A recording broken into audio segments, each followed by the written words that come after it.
Hi guys! Update lang sa mga presyo ng prutas sa Pilipinas. Ayun, bumili ako ngayon ng lakatan. Ang kilo ng lakatan ngayon medyo mahal.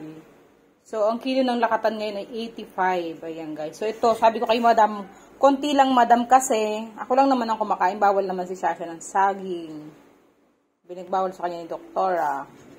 Ayan, kasi nga may constipation problem siya na ano. Ayan. Tapos ito, mura lang ang kilo nito guys. Yellow watermelon.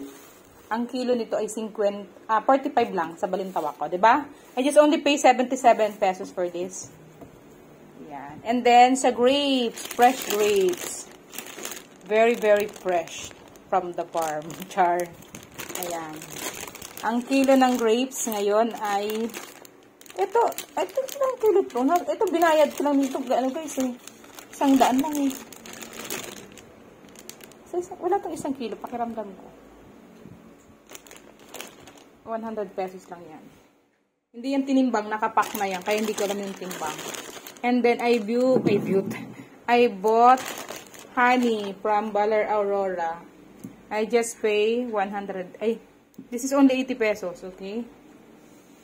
So, yun guys. Thanks for watching. Meron pa kasi akong stock ng peras, apple, at saka kiwi sa ref. Kaya, ito lang muna ang binili ko today. Okay? So, thanks for watching guys. Bye and God bless.